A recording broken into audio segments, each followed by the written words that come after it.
Good morning. Morning, everybody. Let's see. Good morning. How are you today? Great. Good. So, hey, I want to ask you a question. How loud is my air conditioner for you? Do you hear a racket? No. No?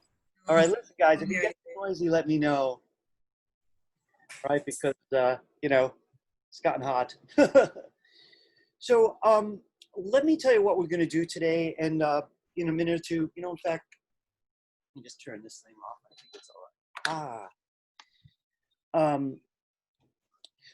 right. So you already know, today is an assisted lab. So I want to say a couple quick things about that and, move forward. But as usual, I would like to introduce today's themes by doing some screen sharing and using the handout. So let me just do that, sharing my screen.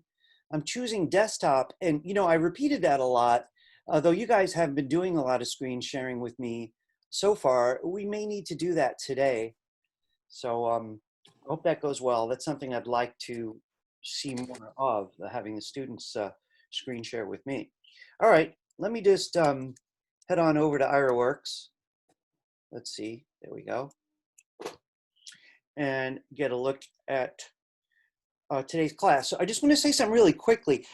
Today's handout is 99% the same as yesterday's. Today's assets are exactly the same. So if you were here yesterday, you already have the assets. Don't even bother loading them again. It's only in case anyone has gotten a late start that they need to get the assets. So I'm just going to open the handout this is a grounding element. I'll just show you all. There's very little that has changed. Okay, first off, this is the wrong handout. Hang on a second here. This not update? Oh dear. Hang on one second. I had to log in through yesterday's link. That's true, but I want to get today's handout up. Can you guys give me a second? Look, I'm going to stay screen sharing so you could see how it's done. What I'm about to do is load a page to the website. So it's kind of a fun thing. So I'm going to actually use this as a brief learning opportunity. I want to show you guys something. First off, this relates to what we do. So I have no objection to the way this worked out. I'm going to go to this folder that I have where the website lives that you guys see every day. This one back here, right? You can tell I back up my homepage a lot as time passes. This is ours, and I'm opening it directly in Sublime. And it looks like yesterday I added today's handout. By the way, these are functions that are not included this particular semester. The drop-down lists that I have, it's called a select menu. So I've got this very big select menu where all the handouts live and all the links to the assets, etc. Select menu, it's a kind of form element. But anyway, here it looks like I already rigged it up, which is great. So I don't really have to look at this much. I'm going to put this aside. But to upload it, and for you to upload in the future, you're going to need a program to do it. Now, I use this thing here called Filezilla. So I'm going to make this short because we have to get to the midterm. Filezilla looks like this. And here's the basic premise. When you're done practicing with web design, at some point you want to go live with your own website or somebody else's, you hire a host. Now, the host is a company, a very big one is called GoDaddy, and they keep you online. You pay them something like $7 a month or whatever, and they keep you online. Your website lives on their computer at that point, because you've uploaded it to their computers. And whenever you need to make a change, you get in. And we call that whole process FTP. It's just fancy for upload, but FTP stands for File Transfer Protocol. So to be able to upload, we need some kind of program that uploads. This is one of the most popular ones, Filezilla, and it's completely free. When I do teach this in classes, this is the one the schools usually have. Anyway, I'm going to connect to IRAWorks. And if I was going to do this manually, I'd fill in these 3 boxes: host, username, and password. By the way, if you get an account with GoDaddy this year, they're going to send you the information, or they should, for host, username, and password. Then I just click the blue button. I am now in their server right now. I'm not in my computer, this part right here, right? And this weird looking folder here is where the websites always live, right? Now, I piggyback little websites inside there. This is why my address is ironwork.com/BMCC. That means go into my BMCC folder. That's the index page. Look what I'm going to do. I'm going to actually drag the new index page in there. It's going to ask me in a minute if I want to update. Overwrite it? Yeah, overwrite it. I got a new one for you. I just click OK. Then I got to go get the PSDs for this class, so give me a minute. You could tell I do a lot of this, so I have it all rigged up. I apologize. You know, there was a little drama before class today. So, no, nothing bad, but drama. So I thought I'd done this, and I didn't. I'm dropping your handout. This is the PDF. There's no assets today, or I dragged them in. It's the same assets as yesterday. See, it has got June 10th on it. Now, what should happen, if you go to the website now, right, you may have to refresh it at this stage, right? I'm curious on your end. I'm going to click the refresh button on my end, even though I'm on the internet. And I'm going to come over here and take a look. And there it is, class 11, right? So my whole homepage is updated. My the PDF that's going to link from here is also been dragged in. So anyway, yeah, I could have used yesterday's, but this one's got some new stuff, so I just wanted to be clear about it. I think that's amazing, by the way. I have a friend in China. He would see the update within seconds, and here I am in Brooklyn. You know, it's just amazing. All right, in any case, I want to talk to you very quickly about what you need to do before I see you next time. That's before Monday, other than the midterm. And well, all I'm asking, other than the midterms due Wednesday, right? We'll talk more about that. But, you know, it's only Thursday. I want to talk to you about this. So we start audio on Monday, and we're using this particular program called Audacity. So this is new software. And I want you to prepare yourself before Monday. Don't do it at the last minute. Now, if you're really used to loading programs and that kind of thing, you could probably come right down to this one here, this red one. This is where you get the actual download. So I'm just going to show you something really fast. This is Audacity's website. I'm going to open it up in a new tab for a minute. For anybody who's just interested in checking it out, learn more about it. You got all your options here. Very cool. Looks like this. This here is information about how to download. So if you're not used to it, you might want to look this over. It could be slightly different if you have an older operating system. So I'm just going to open this for a minute in a new tab. This gets to the details, right? This is for Windows. This is for the Mac. None of us are using Linux.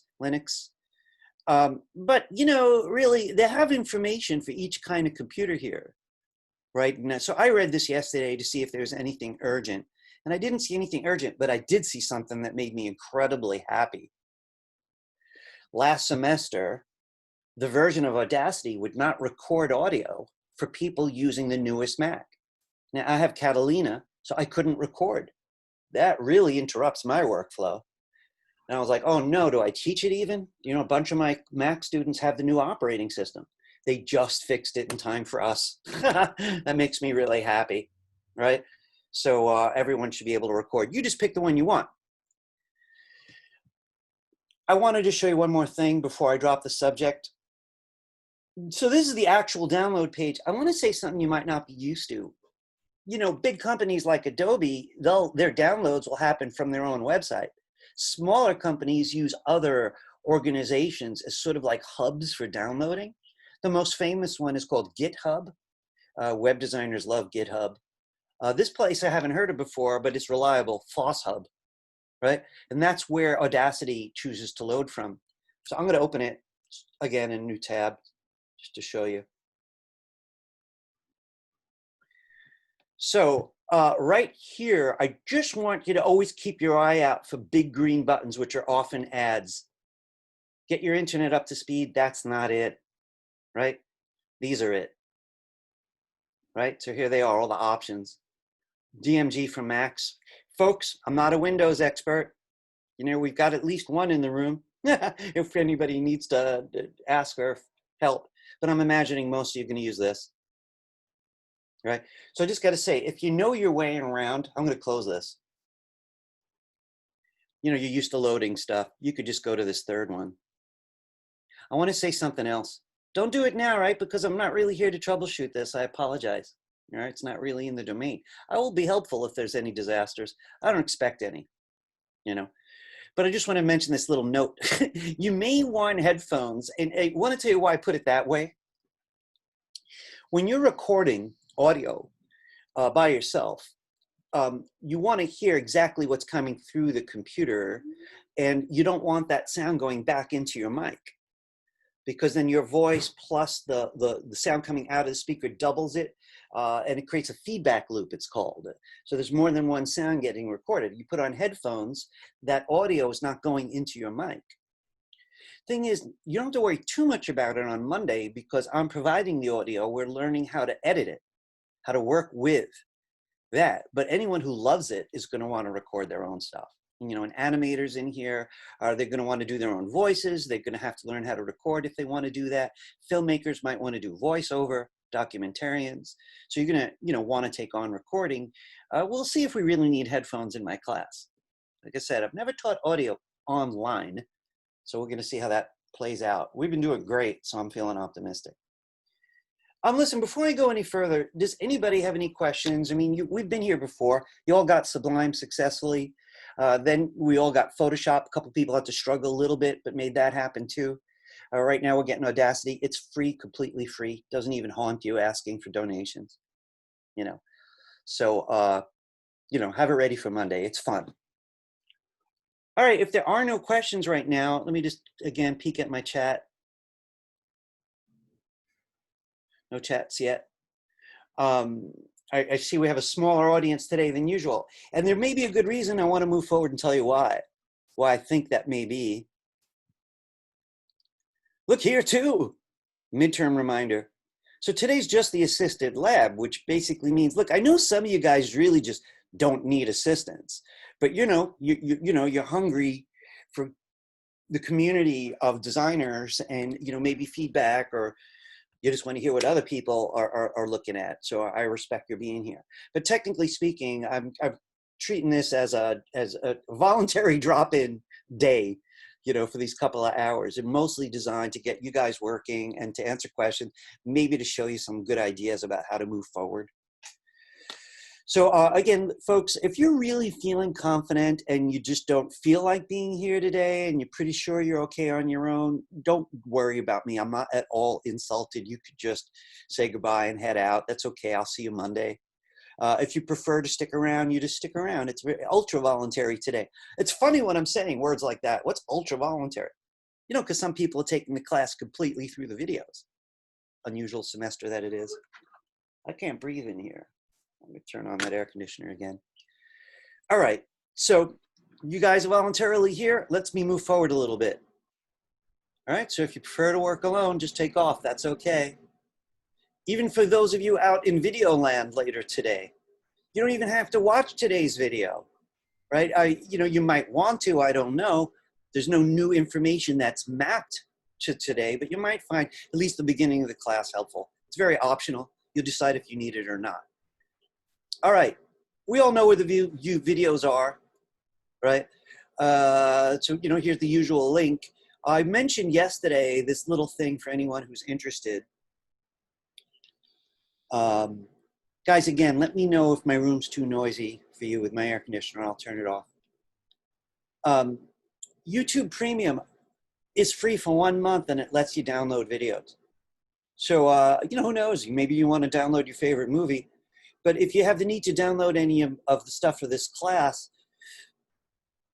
get the free version. You know, I haven't tried it, so I can't really advocate, but it sounds pretty cool. There are all kinds of other ways, but I want to just really be honest with you about this.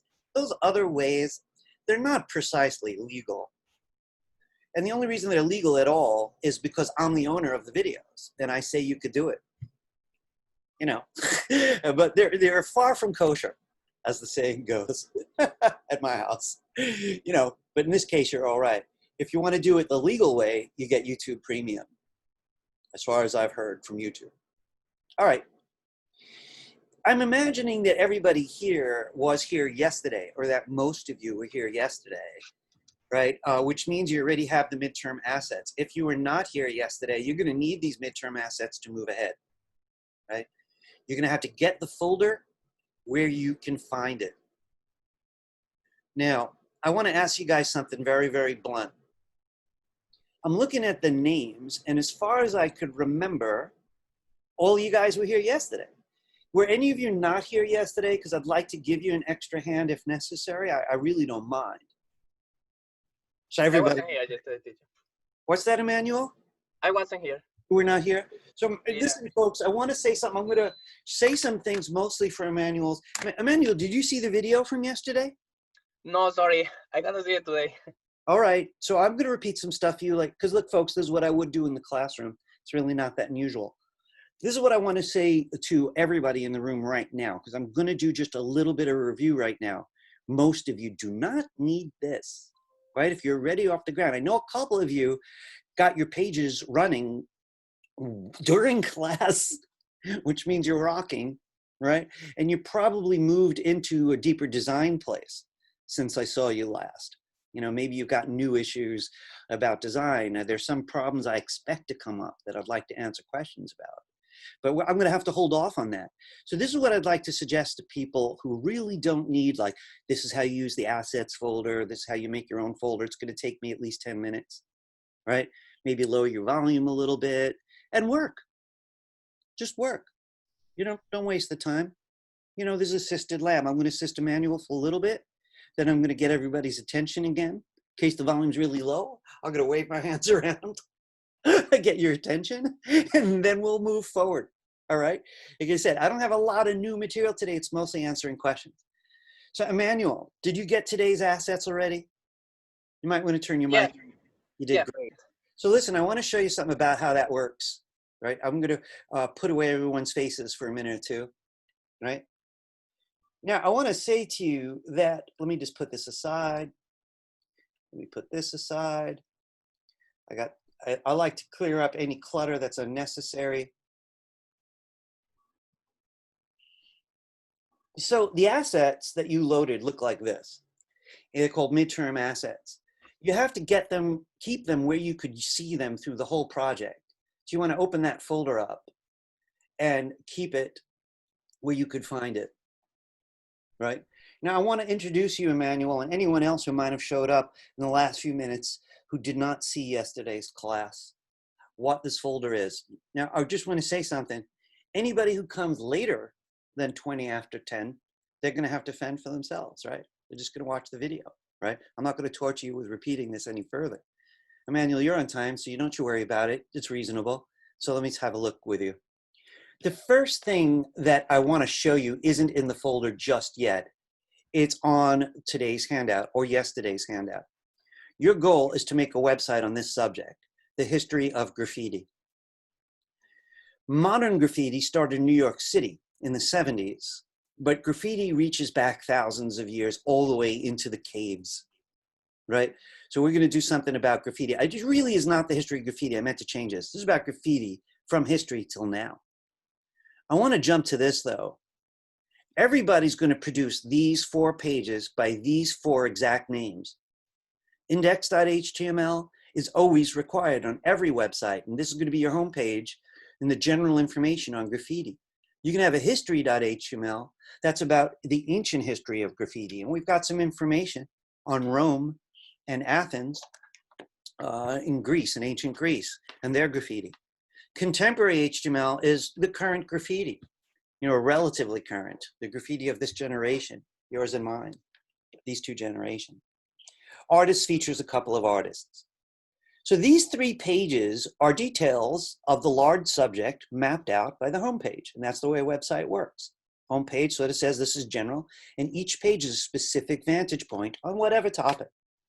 And of course, you're going to need a style sheet. There's going to be 5 items in the folder you give me, plus an images folder. So there'll be 6 things in that folder when you give it to me, only 6. Now, I want to say something to you, you know, especially Emmanuel. I'm supplying all the words. I'm supplying all the photos. I do want to mention to everybody, of course, that some of you are going to want to add a page, and it's optional.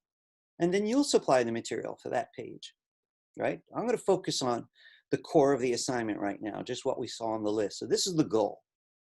You want every page to have 1 to 2 photos minimum, because more would definitely be better. I want to give you guys a peek at something. Oh, you know, I did promise something yesterday, which was really me going cross country. I'm going to actually show everybody later. For whatever reason, in an inspired moment, I chose to show anyone who wanted how Google Fonts works, and then discovered Google Fonts updated. So a little later today, I'm going to show you how it works now. What I'm doing right now is looking for my folder. So Emmanuel, just wait, don't jump ahead. I just want to show everybody something. Anyone who's looking, because they may be working right now, which is fine. This is a home page for the graffiti project, right? It's got 2 images, which is, like I said, 1 to 2 minimum. I like the look of this, so I'd kind of like to put a smaller one here. I think that would just look great. And I got the links on top. And these are the links that were just listed on the handout. These are the exact links. Now, I didn't go ahead yet, right? So there's no other pages. So all I did was build a home page. No, that's fine, because that gives me everything I need to move forward. Notice there's a big headline, and then I got a small headline. And the way I usually think, if there were more headlines, they would probably be this size. The big headline's reserved for the biggest topic. So this is H1. In my work, usually all the others are going to be H2.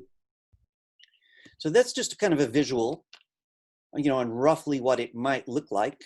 And now I want to actually, you know, go back here. So how do you get started? You know, and where are these photos? And where's the text, right? So you're going to start thinking about the homepage. And I'd like to say to anybody who gets overwhelmed by this stuff, just think about the one page. Almost make believe there are no other pages. Build your confidence, get some work done, you know, and then you get to use those elements, and you'll see how much your confidence goes up after one page is off the ground. I'm going to show some tricks to build those other pages a little later. All right, so what you have to do, Emmanuel, and I'd like you to join me on this one, and anyone who hasn't done this yet, your folder that you're going to give me with your midterm, which is over 30% of your grade, can only come with one name, and this is it. MMP100 midterm your first name and last name. I'd like you to make a folder now. Now, I want to tell you something. Don't put the folder inside the folder I gave you. I've seen a lot of students do that because they think it's clever, and almost in every case, they make mistakes based on folder structure. So I made a folder nearby yesterday. And I want to ask you, Emmanuel, since you know you're the only one who wasn't here yesterday, I believe. Are you on a Mac or Windows? Windows. Windows. So, and are you in the habit of working on the? Are you been dragging folders to your desktop during my class, or do you keep them somewhere else? No, in the desktop. Yeah. In the desktop. Great. So I put midterm assets on the desktop, right? And I created a folder. I'm going to ask you to create a folder. This is the name. Of course, your name's not Albert Einstein. Neither is mine. I was just fooling around, right? So it should have your name. And then I need you to open both folders. So what you're going to have is an arrangement something like this, right? So I've got my folder here. Yours is empty currently, right? Yep. And I got this folder here.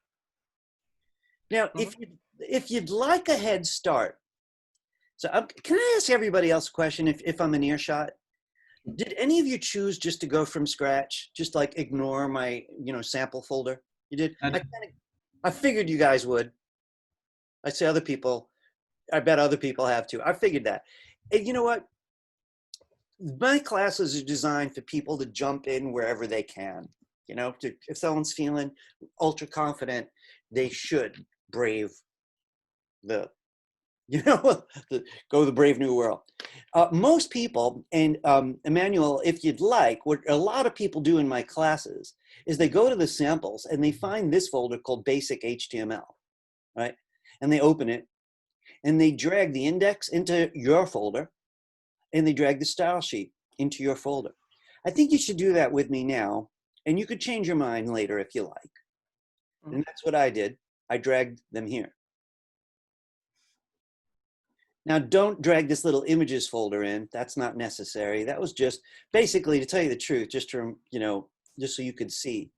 If I opened it from the midterm assets, it's going to look like this. A very empty page, some pale links up here, one photo. And the only reason I even do this at all is to give people a head start with some basic code. So bear with me. I'm only doing this to show you. This is the basic HTML that I provided. So a few people decided to write their own. A few people used it just to get a head start. It's a pretty basic head section. 2 basic links as a reminder. 1 image tag as a reminder. But I also provided a style sheet to give you some styles to think about. The goal would be to change these styles in some way. Definitely change the colors and the fonts. So I styled the body tag, which affects all the pages. I styled the big headlines. I made this class for the image, which I'm not going to talk about right now. And a little paragraph tag. So it's a beginner's kit is what it is, where people go in, they modify, they add. It's just a way to get started. I'm going to close these 2 though, because I only did that to show you. I couldn't edit them because they're in the wrong folder. If you do want to use those, you move them here, and then you open your own. So if you did this, you should open these pages now in Sublime. By the way I do it, and some of you have noticed me doing it, though I've never really talked about it. I did this in Photoshop, though. I'll open these by holding down the Control key on my Mac, or right-clicking if I was on Windows. On a Mac, there's something like Open With. And I'm imagining there's something similar on Windows, at least I hope there is. And I'm going to go to Sublime. I could just open Sublime, right, and drag them in. That's the way we did it in class. They're both just as good. Doesn't really matter how you open. I use 3 different ways. The way I just did, or I open Sublime and I go File Menu Open, find the right folder. Or I just drag stuff in, like this. Which is what I did earlier in the semester most often. All right. All right, Emmanuel, I'm gonna have to make this quick because all this information is on the video, right? So you may have to watch that video from yesterday. I'm not gonna kill everyone with doing a 2-hour class again, but I'm gonna give you a head start, right? Yeah, So right? Is that okay with you? yeah. Thank you. I figured. All right, let me show you this. So back in midterm assets, a great thing to look at first is the text files. This is Microsoft Word. This is a PDF, which almost everyone could open. So I usually open this one. It really doesn't matter which one you open. I'm going to open this one for a change of pace. If you have Microsoft Word, you could open the docx file. If you don't, please open the other one. They're the same text. So this page, this file is organized to deliver the text to you. And I got to tell you something. This is the way the Dream client behaves. Now, my clients don't behave this way, but the Dream client does. They hired you to make a website. They know what they want to say. They deliver the text to you in an organized way. But usually they don't have any idea what they want, and you have to figure out how to develop the text. You either help them or, find a writer. The text has to come from somewhere. They'll either send you all the text in emails, or even better, in Microsoft Word. So what I want to show you is, and I'm going to zoom out in Word for a minute with this cool little slider at the bottom there. I want to show you something.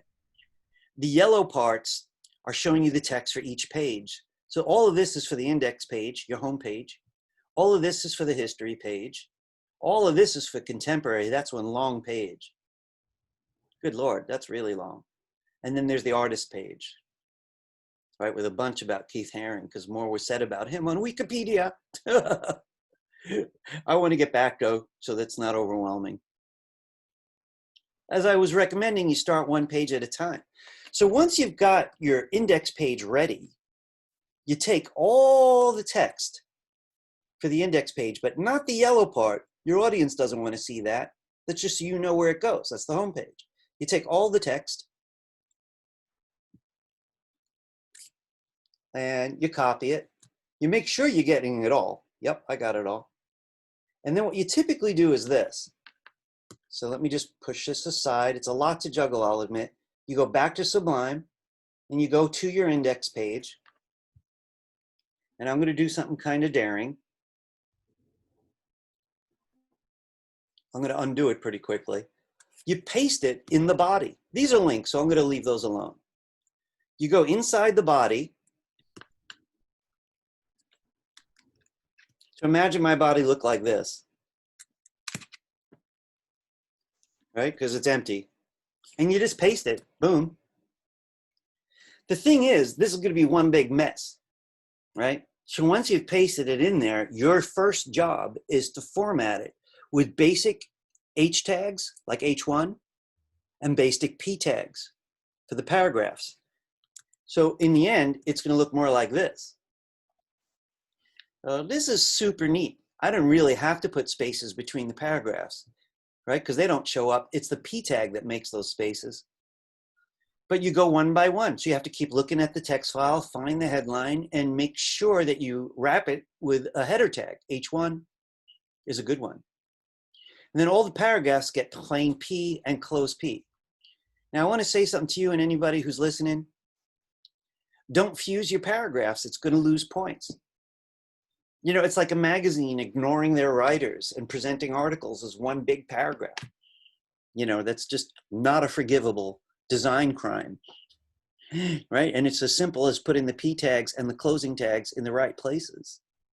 So listen, I want to say, Emmanuel, I gave all kinds of good tips yesterday that I can't go into today, but if you may be wise to watch some of that video, later. So your job would be to get the text in, start formatting it. We haven't discussed images at all yet. John, did you have a question? You lit up. Oh, no, that might be just feedback from my laptop. Okay. Yeah. All right, no problem. All right, and then you want to make sure your links are updated. So, I guess I'm giving them a lot away right now because they're in front of us, but the basic premise is this. You look at the handout, and if this was a client, you look at your notes. Oh yeah, what pages did we agree on? These are the pages we agreed on. So I'm going to make a link for all of these right on the homepage. Something that's funny that no one ever questioned, because most classes do. Why would the homepage have a link to the homepage? Because all websites do that. In the old days when you used to use a knob on your TV set instead of a, remote, right? The station you were on still had the number. You know what I mean? People don't want to see their links keep changing on each page. It's disorienting. They like the same nav bar. So I make the nav bar once, right? The nav bar just means your collected links. And this is pretty much what they're all going to look like. People do have some freedom what they want to write in here. History of Graffiti. That's a long link. I keep it short. All right, so at that stage, you'd be able to save that page and open it in a browser to see what you got. So Emmanuel, that would be your first step. The next thing, right, would be to start working with the images. All right. So anyone who doesn't have an images folder in here, let me just drag this out for a minute. I'm going to put it right back. Would have to make their own images folder. Make sure to call it images, because the most conservative code to write images includes saying, go into my images folder, right? So I just wrecked my website, right? Because look what's going to happen now. Missing. Doesn't know where my folder is because I dragged it out. Uh-oh. So Emmanuel, you just make an empty one. And let me go ahead and put mine back.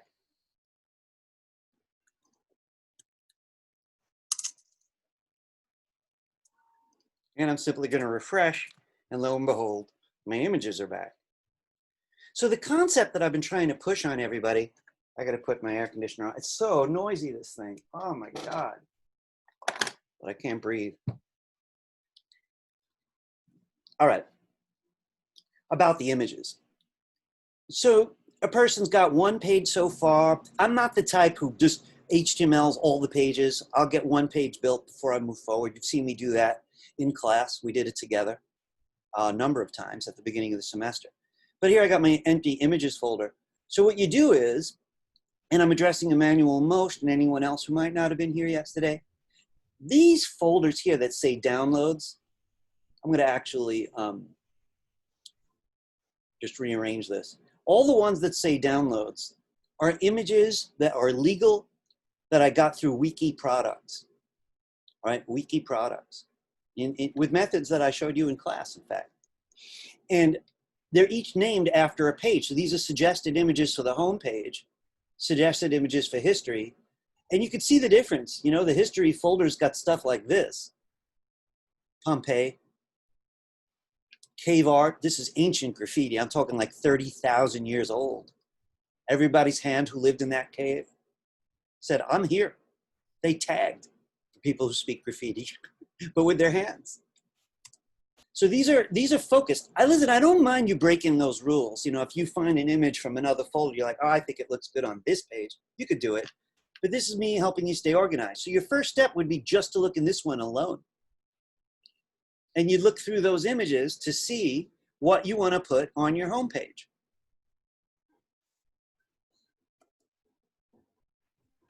Now, once you find one, you take that image and you drag it into your images folder. So I want to be really clear. If you don't drag it into your images folder, you can't use it. The code you write will only look in your images folder. And please do me a favor and yourself a favor. Don't drag all 100 images in there. Right? It's going to be a wreck. And it's not the way that it's done. Because eventually, on a professional site, this is going to go online and it shouldn't have extra stuff in there. So right now, I only have 3 images in there. I've already used Banksy. And I've already used, let's see, building. I'm about to use the other one. Kilroy was here. I want to say something to anybody who's listening closely and not just Emmanuel. You know something? A conservative would go check out the file size, you know, just to see how big it is. You know, we got very used to things around 400 by 400.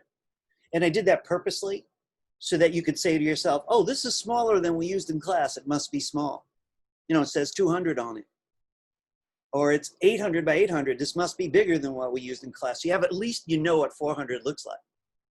But sometimes I'll wing it. So watch this. And anyone who's interested can watch this one. I'm going to get my code back out, which I misplaced.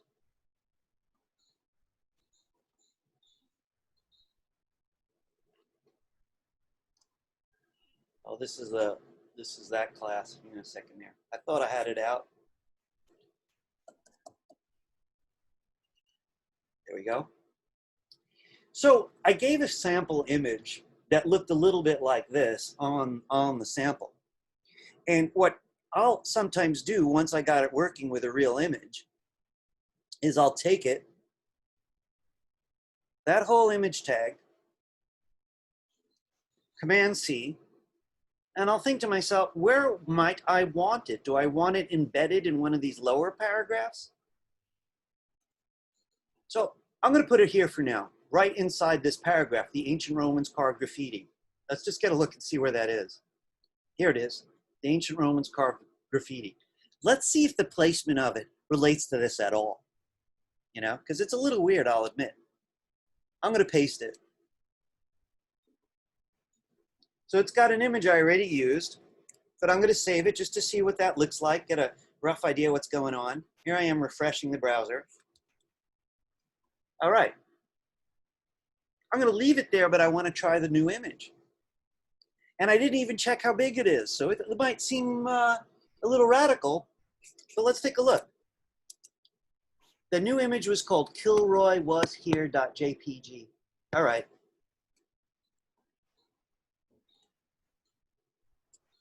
kilroywashere.jpg. I'm going to save it. I'm going to come here and I'm going to refresh it. Oh my, it's big. You know, I got to say, I kind of like it, but my goal is really to show it to you small. So I'm going to make it smaller. And here's my other goal. I want to remind people about how Photoshop figures into all this. You know, really. It's like this was pretty random. I had this idea that I was going to get smaller and smaller and smaller. So I'm going to actually open this one up in Photoshop. The cool part is, since it's already in my folder, if I open this from here, I can do whatever I want, save it with the exact same name into the exact same place, and the website updates. The code's already written. So I'm going to open two because I want to check something out. So I'm opening up the smallest one I have as well, right in Photoshop.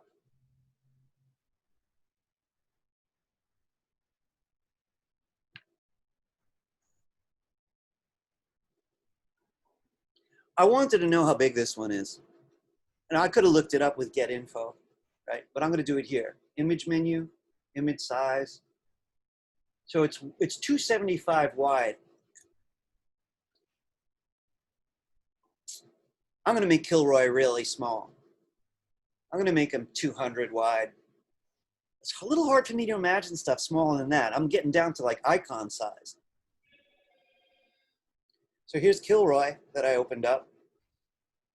And the question is, what shape do I want it? If I want to change the shape, I got to use the crop tool. If I don't want to change the shape, so I'm just getting out of the crop tool here. I go to image size. We've used both in class. So I could put 200 in here. Oops, not 2000. And I'll keep it shaped. I think I want a square though, so I can't do that here. If I want to change its shape, I got to use the crop tool. So I've been saying yesterday and the class before it that if you're going to use the crop tool, you have to change this little menu because ratio is the default and it doesn't help us. I click this little menu. You got to click the tool first or you won't see those choices. And I change the little menu here to width, height by resolution. I'm going to go with the square. 200 px, don't forget the px. You'll crash your computer. 200 px, 72 dots per inch was what we always use for the web. That looks great. I think I'm just going to take it. I hit return. If necessary, I hit it again, right? And I'm just going to save it. Here's the interesting part. I'm not going to do save as. I'm not even going to do export because it's still a JPEG and it still has the original name. If I added layers, it would get more complicated because that makes it a PSD. Let me keep it simple and just save it.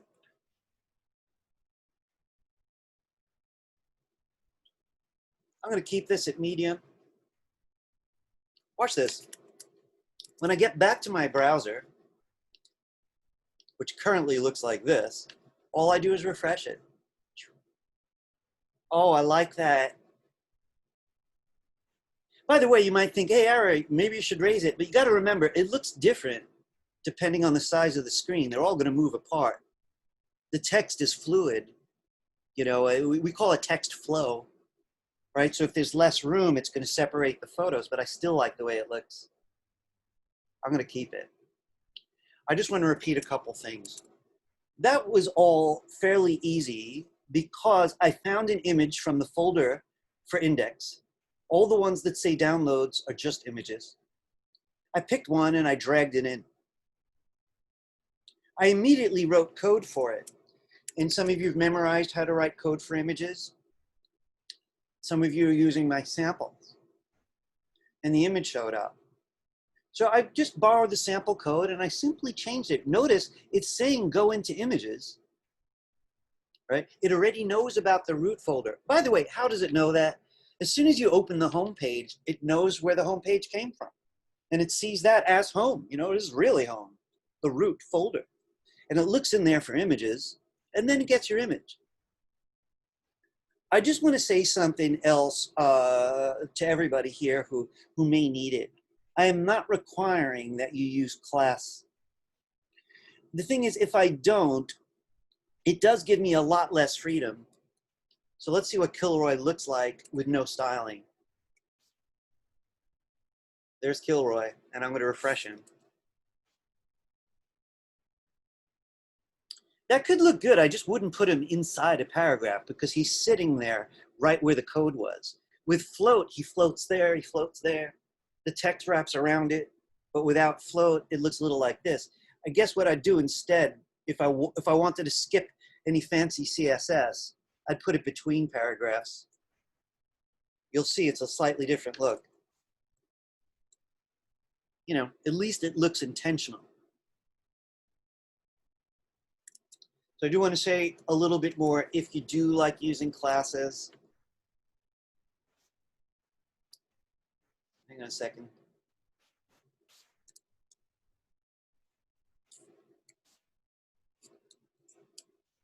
Hey guys, I just want to ask the group here. So classes is a little advanced, and I just threw it in because I wanted you guys to see it. But I'm pretty sure I only did it yesterday. Did we ever do any classes before yesterday?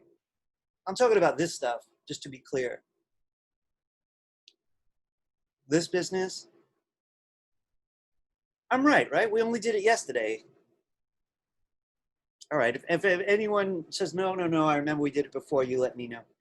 So that basically means I'm really not requiring it. I'm really, really not, right? Just since it came up and a lot of you were interested, I'm gonna say a few words about it now. So Emmanuel, don't feel like you have to use it. If you want to learn more about it, you're going to have to watch the video where I go into detail about it. That's the class 10 video. But I do want to give you a peek. You know how to write body on a style sheet. You know how to do H1 on a style sheet. What in the world is righty? When you see dot something on a style sheet, it means it's a custom style. It doesn't belong to a tag. It's not telling every body on the website to change, or every H1 or every paragraph. If you do dot whatever, it's a custom style called a class. A class. And to use classes, you get to turn them on and off whenever you feel like it. So they're incredibly powerful. Advanced designers use them a lot. And they only go on when you ask them. So this particular class is telling this device with this photo to scale down for small devices and phones. This is also advanced, and I just wanted to expose people to the idea. Look, I'm gonna be frank, a little off topic for a minute, but if anyone's goal is to make money doing this, you're gonna have to master this. I would read up on MaxWidth on the W3 School's website to learn more. But these two lines are essentially it. They go in any styling for photos, and it'll let them scale down, but it won't let them get big and blurry. It says max width, meaning never get bigger than the original, because that'll be blurry and ugly. But at the same time, this actually means it's okay to get smaller. The guy's on a phone. Height's told to automatically follow along. We did float before, so float is why all my photos are on the right now. And it's also why the text wraps around like a magazine. Guys, I want to show you all, folks, this is new. I told you I would do this, right? If it's new. I know some of you are going to want this. I want to show you what this one line you never saw does. I didn't do this yesterday. I set it up to show you today. Clear both. Watch this. I'm going to take it out.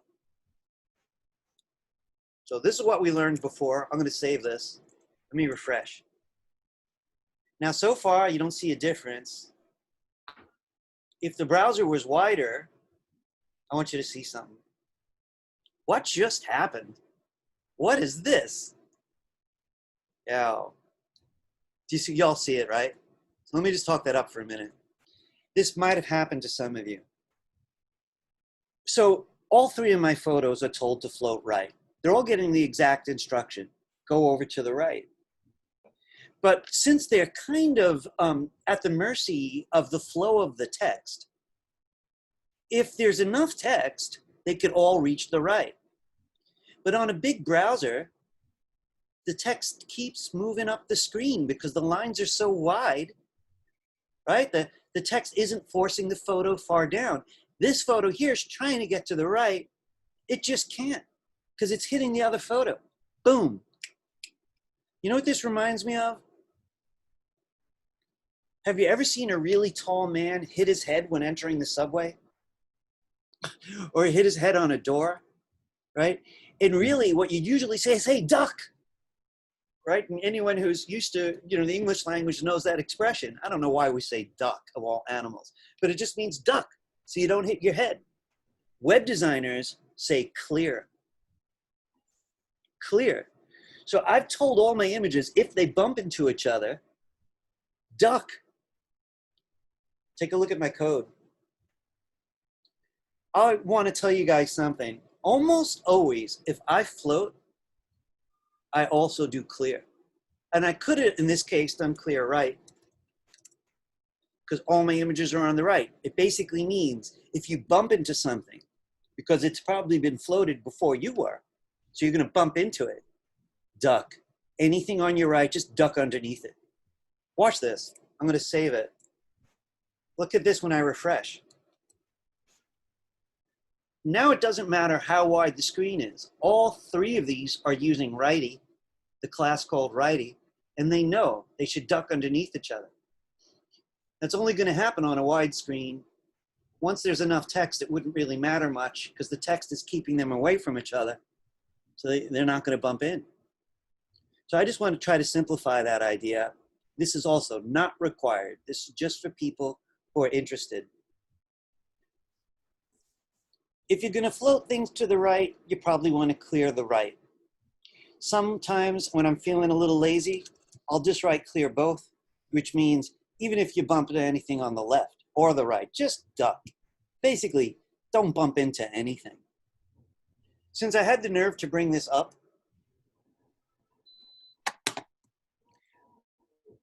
I'm inviting questions about clear for anyone who might have a question.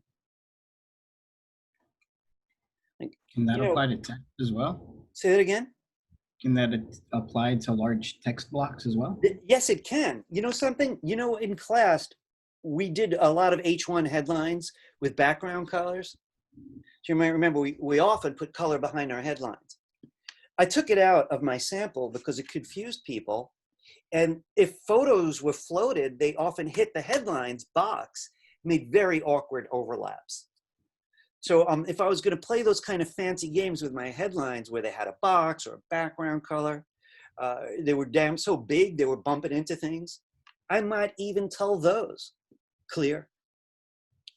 So the trick of it is anything that's bumping into floated items can use this line. In short, yes. Yes, you could use it on text. The problem starts more often with photos, it seems to me, but I have had problems with some headlines. I never had problems with paragraphs because they're just told to wrap around stuff. The other things are not really wrapping, not in the same way anyhow. Good question. Anyway, it's funny, when I got started, clear kind of mystified me, but I just kept bumping. I kept bumping into the problem. And I just started to embrace it, play with it a little bit more. Clear right in this case, or clear both. Anyway, for those of you who want images on the left, right, with the text wrapping around it, maybe these two lines that let it scale, maybe you want to add borders.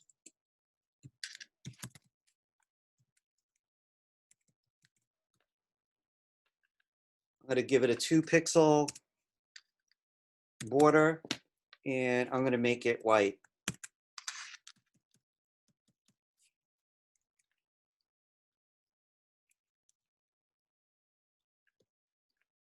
That looks kind of nice.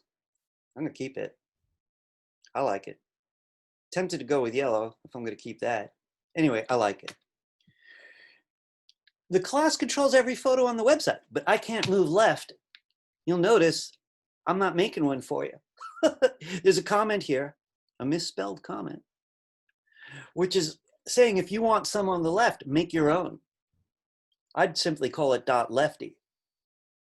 I would copy this right underneath it and change the name to .lefty, change the float to left. See how it looks? See what changes you need. But it's really going to be mostly about this and the name. Guys, listen, I'll tell you what I'm going to do. I'm going to do it fast, but I'm going to delete it, right? Because I'd rather people who are interested tough that a little bit. So this is more of a peek. I'm going to take righty here, and I'm going to copy it. And right beneath it, I'm going to paste. I need lefty, so I'm just stealing my own code to help lefty. But if I don't change that, there's no way this is going to work. Float left. Now, any image that should go on the left has to be told about it. They're not going to, this is not IMG. But did IMG every photo on the website's the same? I will accept that for the midterm. It's easier, but all the photos will be the same. In this case, since I now have both, I could choose any image and move it to the other side, lefty. I already know I'm going to hate my margins, but let's take a peek. Margins are bad, right? This is indented, it looks Y. This is squeezed, Y. Because the margins were designed for an image on the other side. It basically says left, give me like 15, 20 pixels. So this is here. I don't like that. Oops, sorry guys about that. So, you know, this is perfect, this is wrong. I'd have to switch my margins up. I'm gonna, really, people are gonna have to do that one on their own unless you got a photographic memory or you wanna, you know, go back and peek at the video, top, right. Now the right side doesn't want 0 pixels. That's why the text is hitting it. That looks terrible. 0 pixels was for the other image.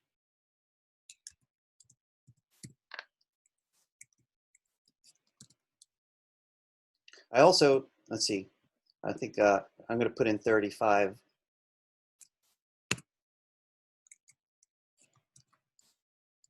But this indent I don't really want.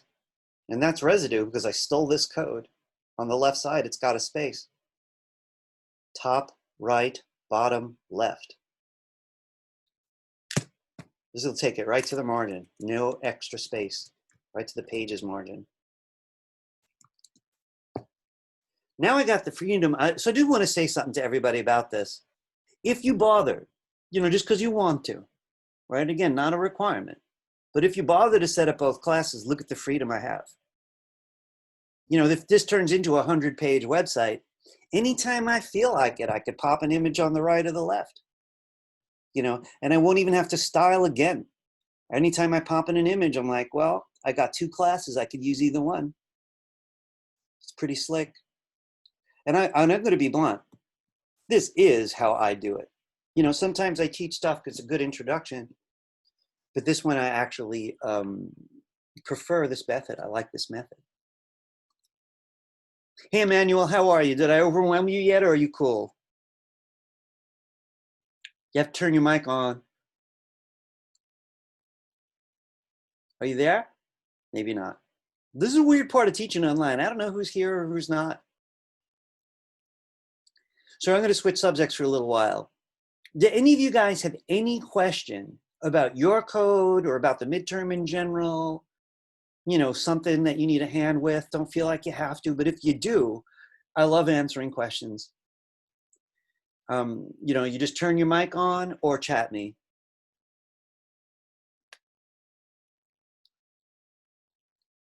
You know what? Yeah, ask Lorenzo. I have a question. It's more of a curiosity. Okay. How can I change the color of the H2 headlines since I don't want Yeah. to look them all the same color? I think that's a great question. And hey, does anybody want to answer him? Does anybody, I know it's my job, but you know, all right, let's do it together. I want to show you something. You use the H2 tag in the CSS? Exactly. Exactly. So Lorenzo, you're going to love this because the thing that I want to turn you all on to is, you know, some of you guys are going to just keep learning. You're either going to take more classes or study online in some way. Go to W3 Schools, my favorite resource, as you already could tell. But every HTML tag, almost every, can be styled. You know, you learn a brand new tag, and then my first question is, what can I do on the style sheet? Can I change the color of that thing? Oh, the caption tag, you know, can I change it? In what way? So watch this. I just want to point something out though for just to make this a little more vivid. So here's my HTML, and I do have an H1. This page has one H2, the evolution of graffiti. And it's not because it's the second, it's just because it's less important. This is the subject of the whole page. This is about evolution. There's my H2. So I'm going to go to my style sheet. And first I always check, do I already have an H2? Nope. I'll pick a good place for it. And I'll do that. I'm going to make some room around it just so it's easy to see. I'm talking about that. I could put anything in here and every H2 on the website's going to respond. Now, Lorenzo, you're getting pretty good at this. So I want to be very clear. We only learn two types of color: background color and color, which means the text. Now, I'm assuming you meant this one, so I'm going to type color, and that just means the text. If I have a color picker out, I'll go with hex code. But for right now, just to make my point, I'm going to use a name. I'm going to save it, come here, and I'm going to refresh it. Voila. Cool, right? Hey, listen, you could put a border in there. You could put a background color in there. The weird thing is if I put either a border or a background, you're going to see how wide that headline really is, right? So I just want to mention it just because it is kind of, people don't expect this, right? But I'm going to show you. You know what I'm going to do? I'm just going to give it a quick background color and then take it out. So I'm going to just make that, I'm going to make it black, and I'm going to use some hex code for that. Don't forget your semicolons, please. Watch this. This is a little surprising. That's why I'm doing it. Remember I told you how my headlines sometimes hit? John, check this out. You see my headline hitting the photo? Yeah. You asked me before if I could use float on text. I better. It's hitting this. I didn't care before because I couldn't see the black part. Headlines always go straight across, margin to margin, unless I change the width, which would be another solution. So I could put width in here if I want, or I could tell it to clear. I'm going to tell it to clear both because I have no idea which side it's going to hit an image. Let's see if that works. Fabulous. So I'm going to say, though, it's not much of a problem unless I put that color in or a border, which shows off that there's really a box there. Lorenzo, did that answer your question? Yes. Susan, I want to say something to you and to everybody. You know, frankly, I really hate if someone calls me a computer teacher. I'm an art teacher, and I teach illustration, and I've taught painting, I've taught all kinds of things, but I don't care what the tools are, so I teach a lot of technology. So I just want to say something about the technology, the very nerdy thing. Some of the tags you learn with me are called block level. Paragraphs are block level and headlines are block level. In true nerd speak, that means the display is set to block. What does that mean? Anything that's block level goes straight across the browser. So you just saw the headline was actually block level. It went straight across. We couldn't tell until I put a color in there. But sure enough, it owns this space. The paragraphs are the easiest to tell. They always go from left all the way across. They're block level also, but images aren't. That's why you could put them in paragraphs the way I like to do. You know, they're display inline, they're called. They go inline in the text. They flow around with everything. So block level tags sometimes take a little bit of extra appreciation. You know, if there's no immediate questions, I'm going to show only people who are interested how to use Google Fonts, because yesterday I was caught off guard that they changed it. Man, I love Google, by the way. I'm a Google fanatic, but I have a God, question. are they restless? Yes, John, you first. Can you have a background color and a border on your headlines? Yeah, I could do that. Would you like me to do that? Yeah, I'm having some slight trouble getting mine to show up. Behave? Let me do it quickly, and then if we need to, you'll just screen share with me, right? Okay. So I'm going to steal a couple things. I'm going to just to quick speed it up a bit. I'm going to borrow a background color. I can put it anywhere. The order doesn't matter as long as it's between these curly brackets. And I'm going to make it black again. I'm also going to add a border. And I want to say something to you about border. It is said that when you do border, you have to do what's called the border style first. In this class, I've focused on solid, which, you know, looks like that. But if I do that, I could then add the width and the color. The order doesn't matter, but I'd have to put this in first. So I did that, and I'm going to say 2 pixels, and I'm going to give it a color. I'm just going to write red for right now. And let's see what happens. So I'm on the H2. Oh, okay, that's what I did wrong. What, just so I can learn, what did you do wrong? I went border color instead of border. So let me say something about that for anyone else who just likes borders. They are pretty cool. There are so many border tags. So I just want to show you something. When I type border, look at all of these. Border width. This is a crazy one, border radius. All these options. So Sublime sometimes, you know, might guess for you, right? The method I showed you avoids most of these by doing 3 of them in one place. This is called border style. This is border width. This is border color. So I didn't have to write 3 lines. I did it in one. But for the hell of it, just because it's so cool, this is what border radius looks like. I'm going to pop in a number. Do you see the round corners? Let me exaggerate that. Oh, cool. Yeah, it's very cool, really. It doesn't look good on my particular project here. It'd be fun trying that on the photos, though. It just, my number's so big that it looks completely round. It's actually just saying 15 pixels from each corner should be rounded.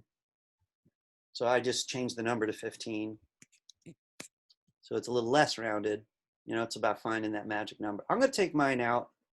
That was just a fringy thing. You know, I want to say something that I hope is encouraging for people who enjoy this. You know, some of you guys are just trying to survive the class. I really can't blame you. You know, that college, you don't know which classes necessarily are going to light you up. My class lights a lot of people up, but not everybody, naturally. But if it does, what you've learned is so many fundamentals about how all this behaves that we've paved a road for you to keep learning other stuff. There's just so much cool stuff. Does anyone know it all? Probably not. Probably not. You know, you get enough going so you could produce your websites, and then you're like, gee, I always wondered if I could do this. You look it up. Or someone mentions radius. It's like, no kidding. You know, you don't see it a lot on the internet, but it's there. There's a background color, there's blends. You know, which, by the way, I've only played with. I haven't actually used blended background colors. You know, there's so many tricks. They're endless. So don't feel like you have to know them all. I don't want you to get overwhelmed by that. Look how much you could do with what you already learned. That's incredible. So as you master it, you choose your own pace. What comes next? Peek at W3 schools, poke around, see what looks exciting now that you know more. Does anybody else have any questions for me? That's what I'm here for today.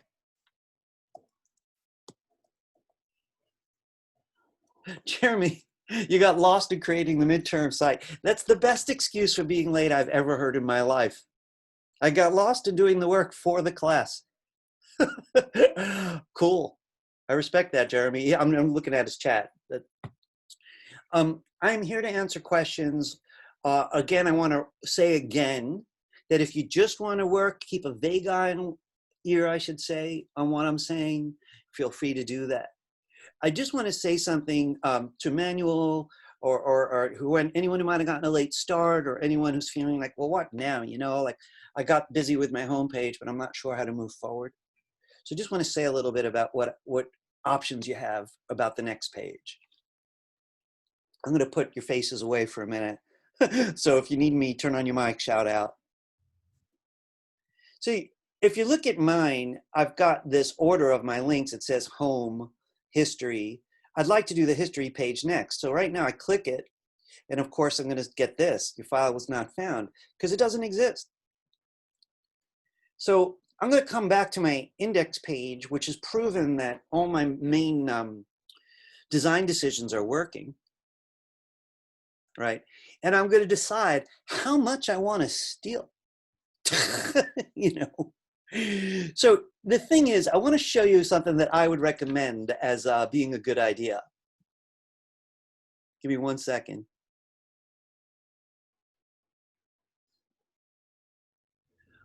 Jeremy, should I already know that you already know HTML? I did not know that. I have a terrible memory. Jeremy was mentioning that he's gotten a little crazy with this project because he has some history with this and wants to see how far to take it.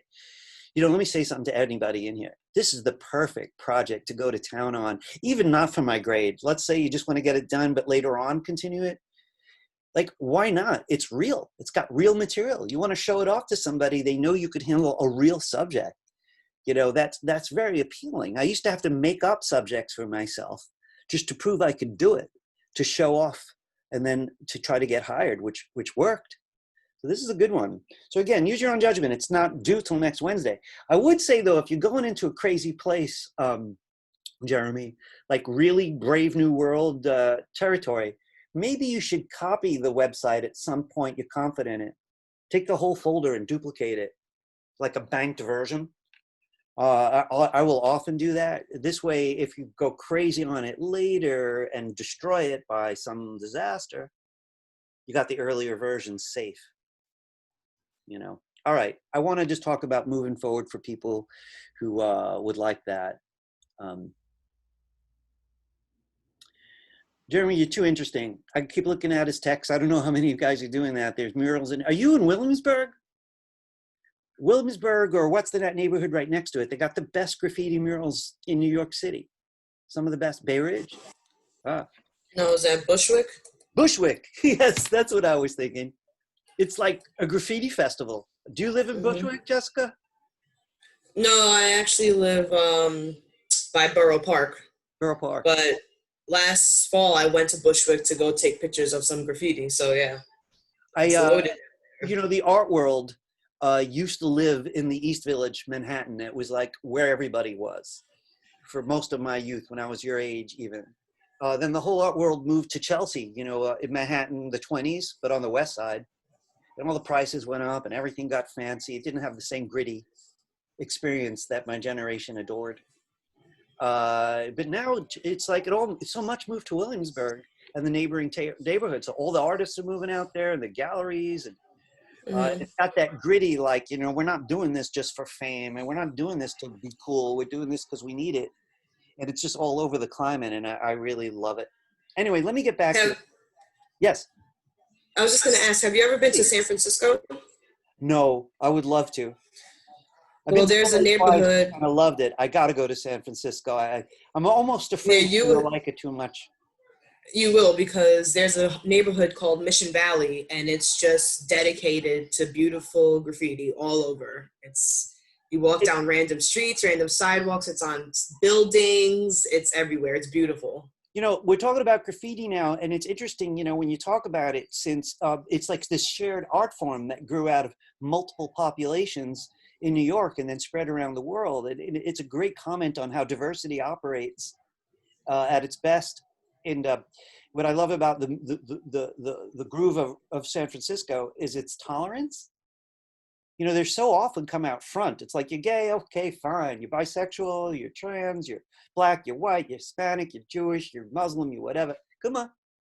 You know, and it's like, that's the world I want to live in. Anyway, let me get back to this. I want to get back to the staple stuff here. I just want to say, you know, about moving forward, there's, you know, in the past, I used to just copy the index page in the folder, change its name to history, and then find the elements that needed changing. But that proved to be very slow. So what I'll do now is this. I'll highlight the whole page that I want to borrow, Command C. I'll create a new page. Remember, I'm about to make the history page. And I'm going to do File, Menu, New File. I'm in Sublime, right? So I highlighted it all and I copied it. Edit Menu or Command C. And then I ask for a new file. And the tab shows up. And I paste it. Now the thing is, how much of this is useful? To be honest, all the text is going to change. So I don't want to go find one paragraph and paste it in here. You know, it's going to take forever. I'd rather get all the text at once. So I'm going to delete it all, which basically means since my images are so integrated in there, I'm going to delete those too. So all I'm actually going to do is take everything other than the links out of the body. Now this is going to be my history page. Right now, it doesn't look like much. So if I saved it, which I'm going to do just to make my point, I call it history.html. I'm saving into the midterm folder that I made, the correct folder, and I save it, right? I just want to prove it just to make this really concrete for everybody. This one's my folder. There's the new page. Now I'm not going to drag it in, right? I'm going to go to the browser for a moment and just click the history link that I already wrote. All right, it's working, but it's empty. I can go back and forth between two pages. I'm off the ground, but I obviously have to work on this one. So I'm going to start at the beginning, but at least I don't have to worry about, oh, is my style sheet right? I'm going to explain this one later. This is the Google Fonts thing. But I don't have to worry about that. I already knew it worked. I don't have to worry if I'm going to write my links right because I already borrowed them. I knew that they looked right. So what I got to do is get the text for the history page. And that's on that file. Most of you are using PDFs. Some people are using the Microsoft Word file. And I'm done with index. So here's history. I want to make sure I get all that text at once. So I'm going to back up a bit. That's a short page, that one. So that's an easy one. But it's got 3 headlines. So that's going to take a little bit of thought. I copy it. I'm going to put this over here for a minute. And I'm going to paste it. Now, it's obviously going to look like a big mess, but I'm going to save this.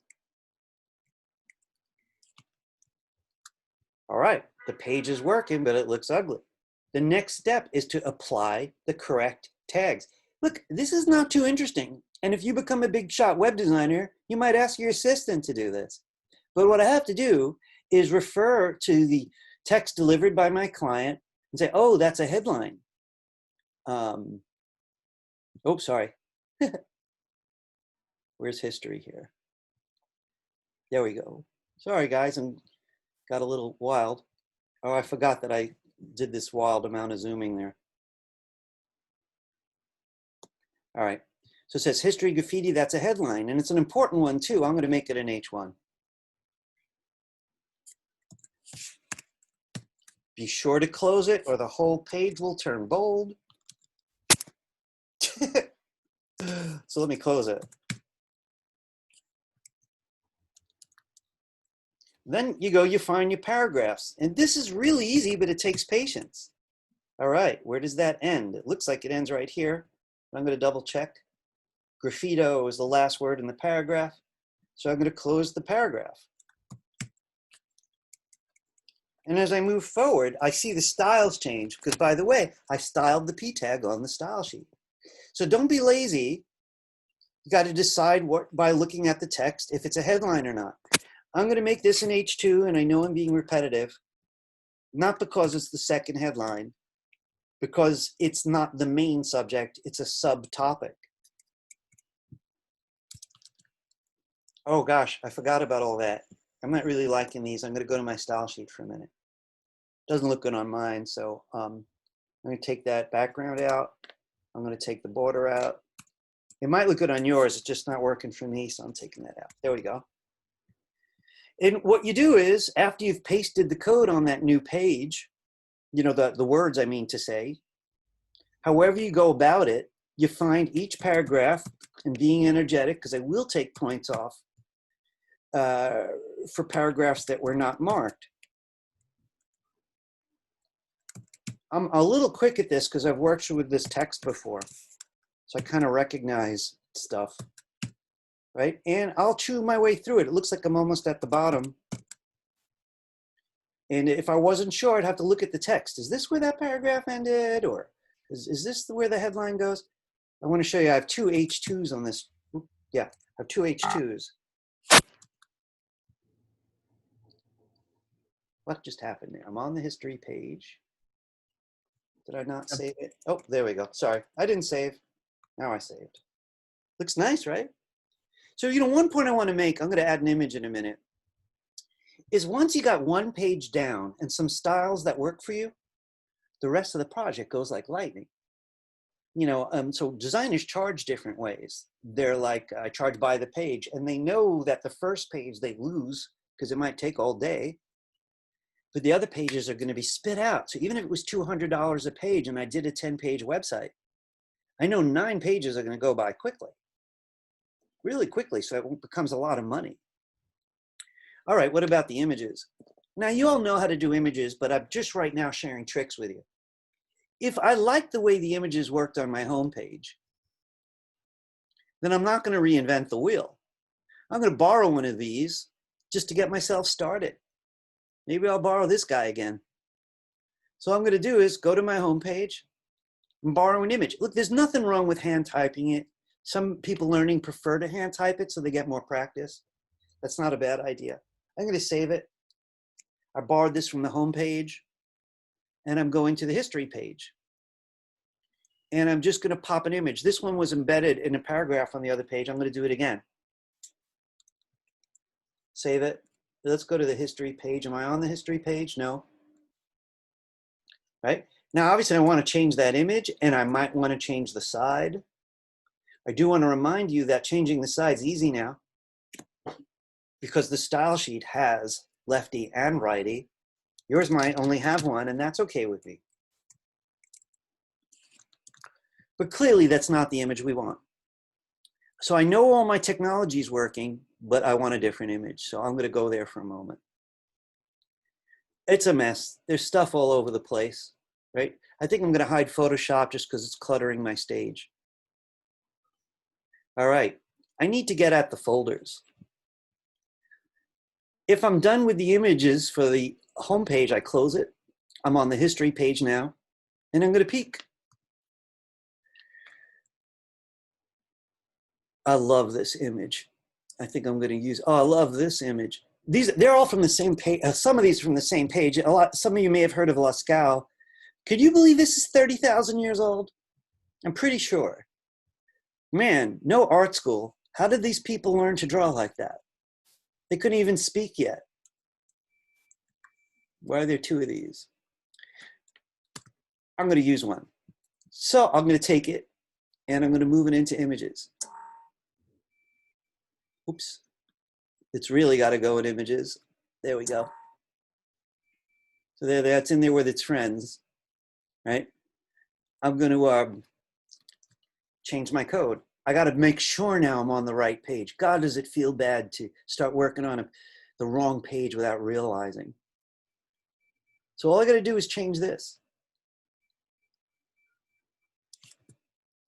Is that .jpg? Yeah. .jpg. Let's save it. Now look, honestly, I'm guessing. I don't know how big it is. Let's find out.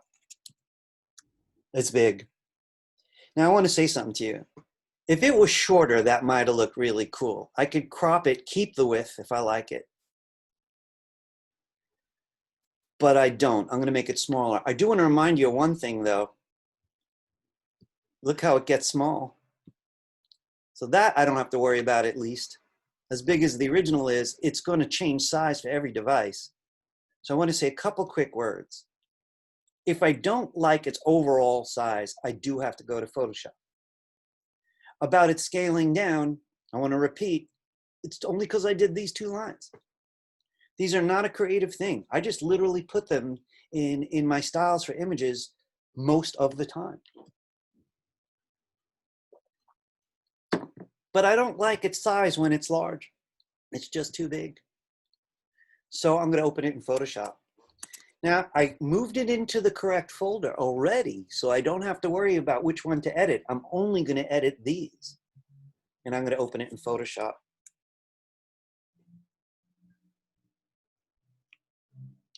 I'm not saying you always have to use squares, by the way. That's really not my point. But I'm going to make this one different for a change of pace. How about that? I'm going to make it 400 wide by, I don't like that shape. So I'm going to make it 300 tall. I'm going to make it a little shorter, 250 tall. Then I could either choose a different part and it's going to turn it into that shape. Or I could drag around to choose a better part. Just don't do that because the white will become part of the image. I don't want to lose that guy's horns.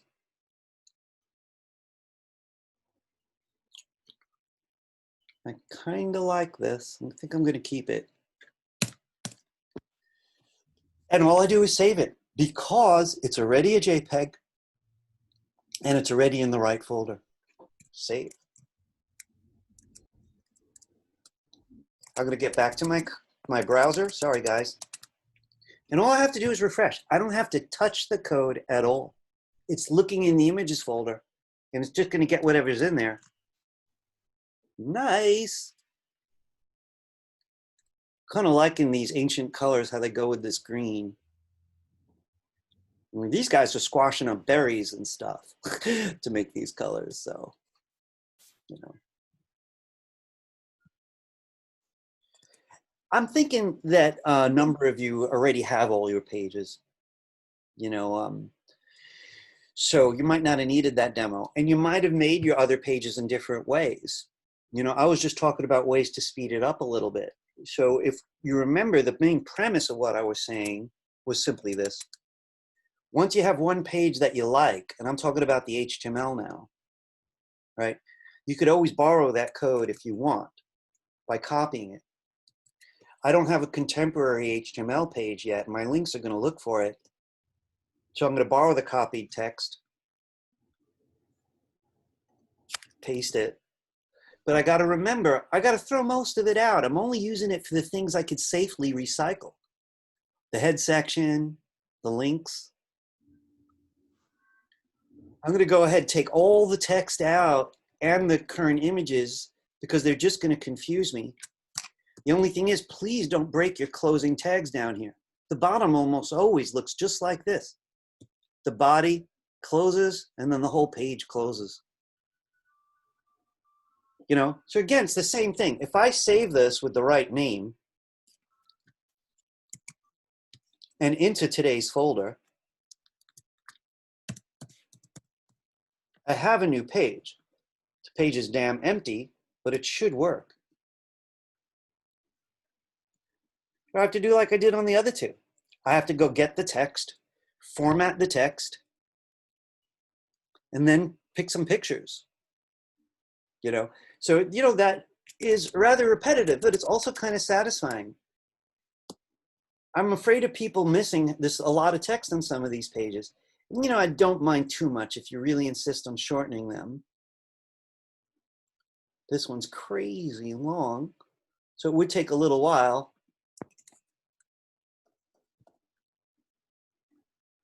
I don't need the yellow part.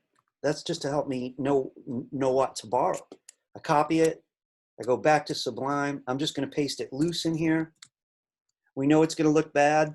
Here we are. All right. All I got to do is get the headlines in. Headlines know to go down a space. Put the paragraphs in. They know to be separate from each other. And once that starts to look good, I'll go in and I'll add the links. So right now I got 2 pages that are giving me confidence, and then I'll finish this page off and then move on to artists. I got something. Yes. I have a question. Okay. And I can explain for you because I want to show you. Okay. Then I draw and I send it as a picture in email. You can see it. Really? Or we could screen share right now. You could screen share. But if you want, I'll look yeah, at the I sent email. it to you. Yeah. Okay, I got it. Yes. Here you are. I'm ready for you. I always open up your guys' email before class.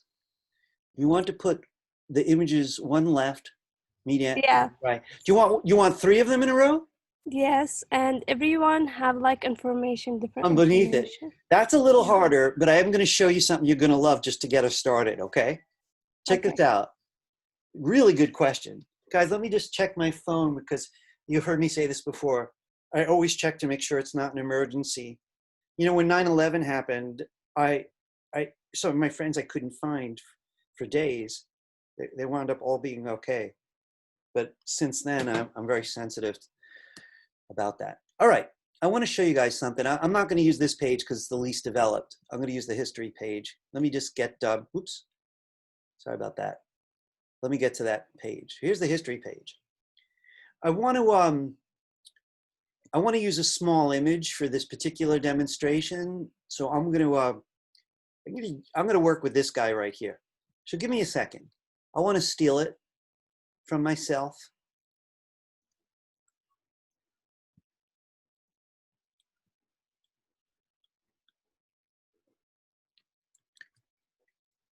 I'm going to leave that page.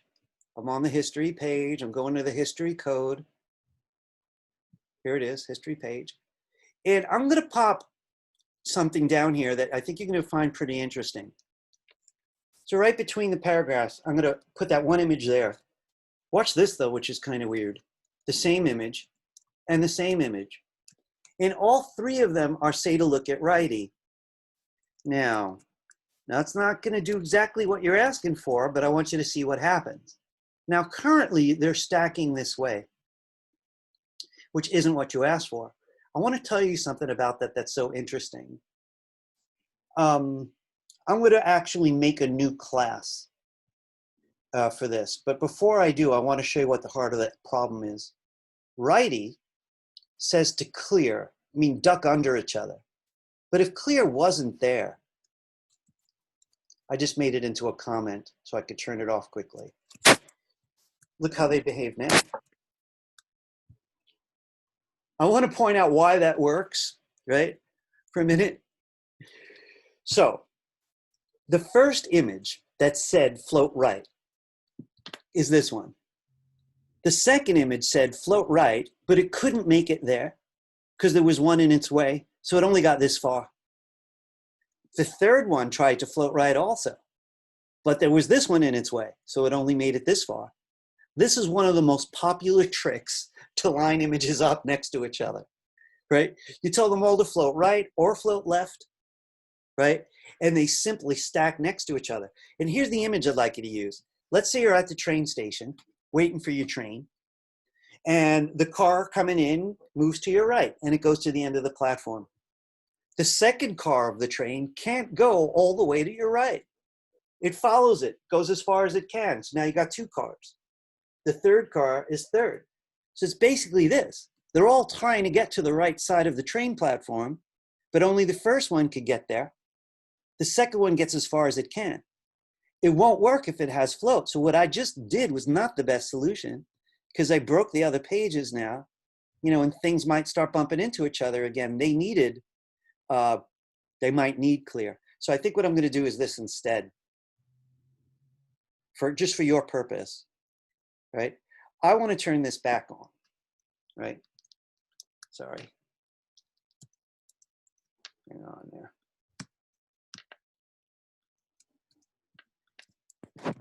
Which is going to make that trick not work anymore on my history page. Because the line clear means duck. Go underneath the photos. Please don't bump into each other. So I think what I'm going to do then is this. I'm going to steal all of this. I'm going to have to come up with a name for this. So what about right,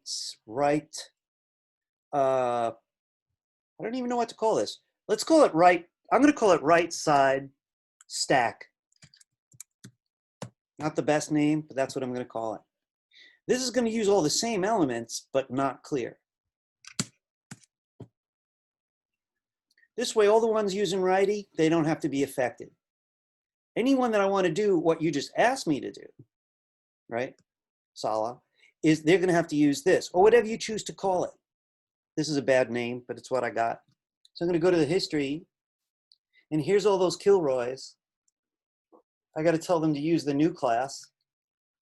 So all the other photos on the website are not affected. Only ones that use this will be. And I'm going to save it, come back, and refresh it. Now, I want to see why they're so close to each other. It's got to be a margin thing. but I stole the margins from myself. So I'm a little surprised by that.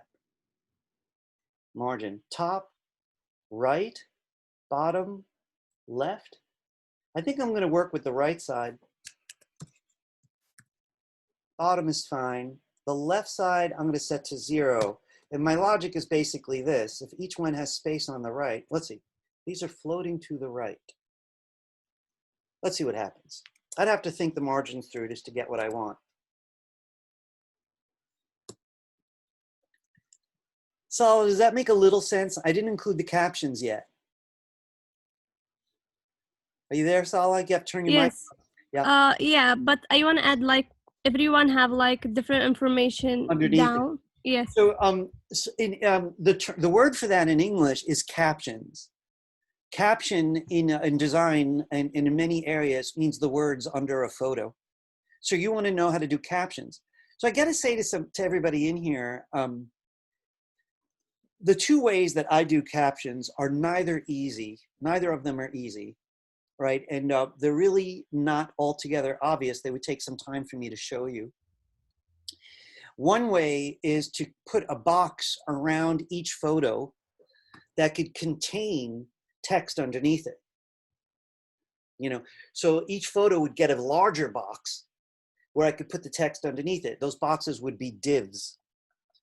The other way, which I kind of prefer, is using a set of tags called figure. So I want to give you a peek at something. Two things, because your question is a very good one. Just give me a moment here. Again, you know, this kind of stuff is just for people who want to listen to it. Don't get overwhelmed on me. So in IraWorks, I have some photos with no captions. They really didn't need any. But I've got other elements that did need captions, like this, right? So this caption here stays underneath the, it's not a photo, I'll admit, but the logic's the same. It's a video. And wherever the video goes, the text goes with it. The main type of stuff that I use for that, W3 Schools, W3S is a great place to learn. And it's about the figure tag and the caption tag. Let's take a peek and just see what there is here.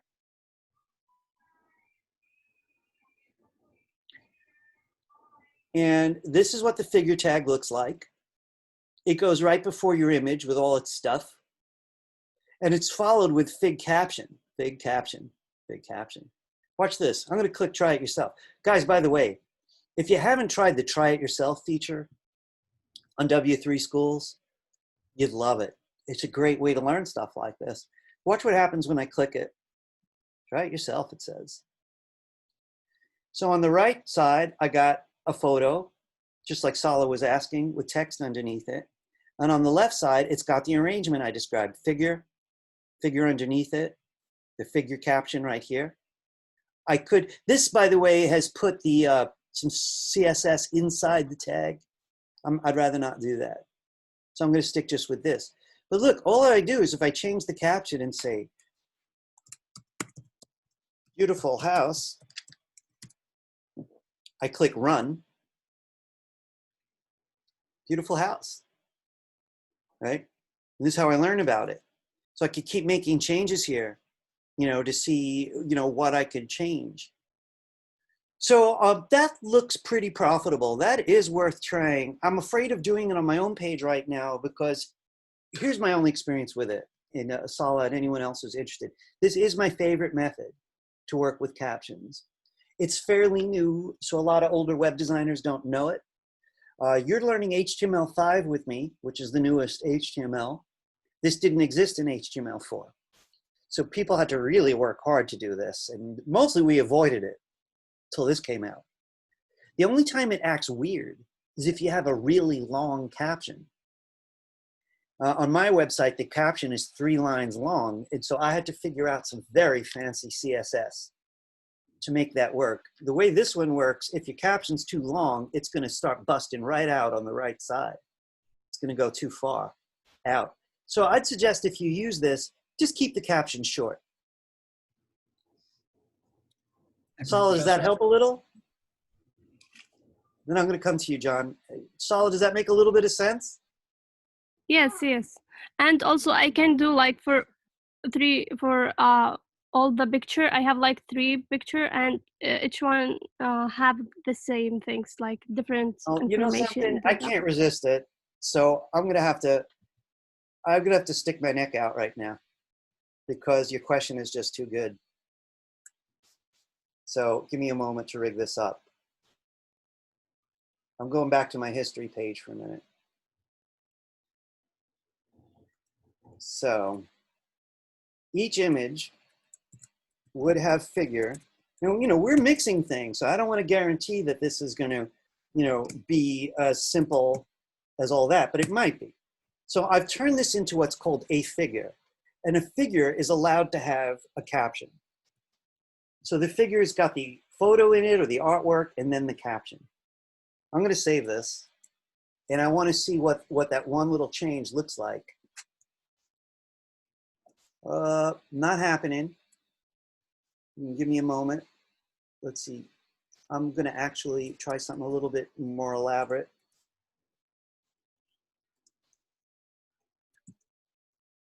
Let me take these guys out. So I've got 3 figures, you might say. And I'm going to save it, come back and refresh it. Oh, it's a mess. And I got to tell you why I think again, I'm going to have to drop the subject soon, as I sensed it was going to take some effort to work it out. But I'm probably going to need to style the figure tag. So I want to tell you what I'm going to try.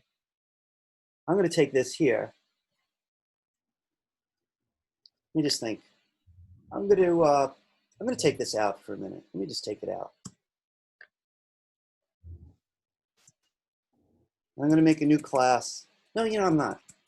I know, sorry, look how simple this is, right? So what I'm going to do to try to make this work, because this is too simple, right? It's also not going to work. The image no longer is told to float or anything, right? So it's just kind of very, very messy. But this is what I'm going to try now. I might not need this, given what you're asking me to do. I'd probably start with this figure. Float right. And the reason I chose to do that is figure is around the photo and the caption, the text. So each of them wants that whole unit to move together. So I'm hoping this is going to work better. Let's see. If I have enough room for the 3, they stack up. I'm going to have to work with the margins to make them behave better. Or I could add the float. No, I don't want to do that. I have to figure out how to get this part from the other text. This is a lot of steps, as I warned you that it would be. The in between the paragraphs. So this really shouldn't, these are all, they're told to float. I'd have to think it through. We're getting closer and closer, but I have to say, it really isn't obvious.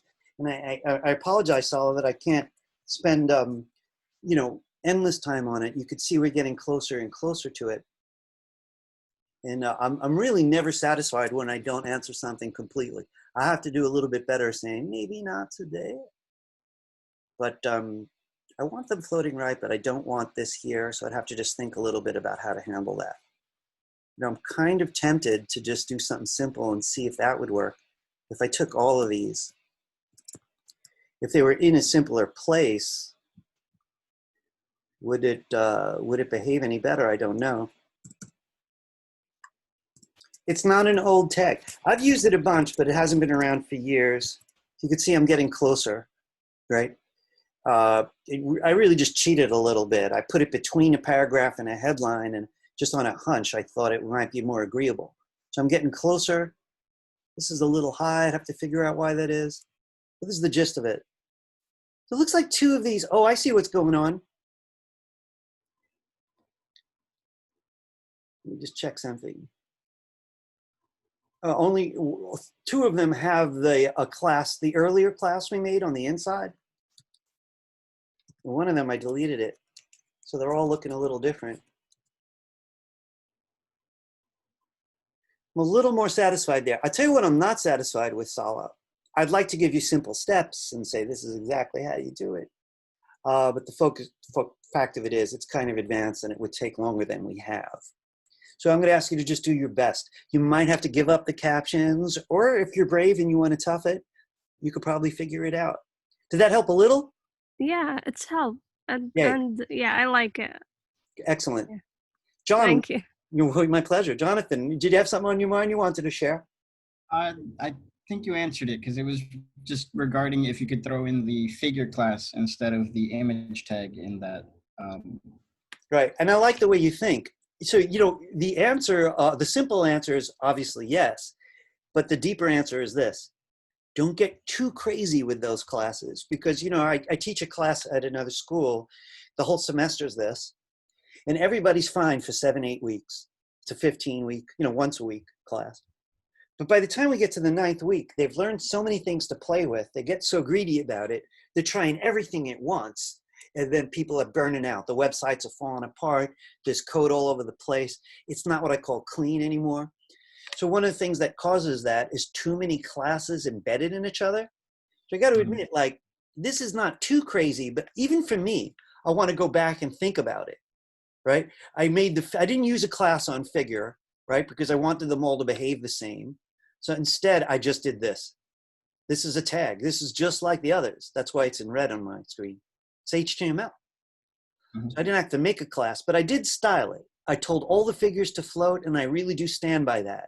This way they'll move with their captions. This I really had to do. This here, I have mixed feelings about. I really don't feel like this line's doing anything, and I'd be tempted to take it out.